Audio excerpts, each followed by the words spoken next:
studia aspetti storici. Ma io penso che uno più lingue sa parlare meglio è. Questo quindi credo che nessuno possa dire il contrario.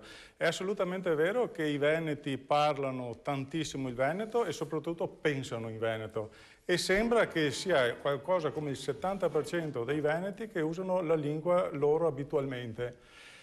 E questo però non ci ha impedito di essere la prima regione italiana per flussi turistici. Noi ospitiamo, io abito a Jesolo, sono abituato sin da bambino, ecco, io da bambino già vedevo le persone africane, le persone nordafricane che venivano a lavorare da noi a Jesolo. Cioè noi abbiamo una cultura talmente aperta al mondo che certe cose noi non ci facciamo neanche più caso. Siamo assolutamente abituati a parlare in tedesco, in inglese, in francese, in spagnolo, perché magari mettendoci il veneto dappertutto, perché se parliamo con uno spagnolo sicuramente ci mettiamo qualche parola di veneto in mezzo, se parliamo con un francese cominciamo a muovere le mani per farsi capire, però no, assolutamente non vedo limitazioni, anzi solo vantaggi.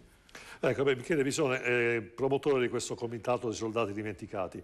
Raccontiamo questa cosa che è veramente, diciamo, particolare. Ma questa cosa è veramente particolare, perché io che ho 58 anni e sono un appassionatissimo di storia, soprattutto militare, e mi sono studiato le battaglie delle guerre di indipendenza, io me le sono lette e rilette sin da ragazzino non so quante volte. E mi capita a 4-5 anni solamente fa di venire a sapere tramite l'articolo di un giornale che i veneti hanno fatto parte dell'esercito imperiale austriaco e hanno combattuto tutte le guerre dei 52 anni del regno lombardo-veneto con la divisa austriaca, addirittura contro i piemontesi, contro i francesi, contro i soldati italiani del Regno d'Italia. È una storia incredibilmente nascosta. E veramente quando mi viene da pensare volutamente nascosta, cioè un po' mi viene da pensare questa cosa. Diciamo che, allora, riprendo una frase di Alvise Zorzi del suo libro La Repubblica del Leone. Dice: l'Italia nata dal Risorgimento si è dimenticata della storia di Venezia.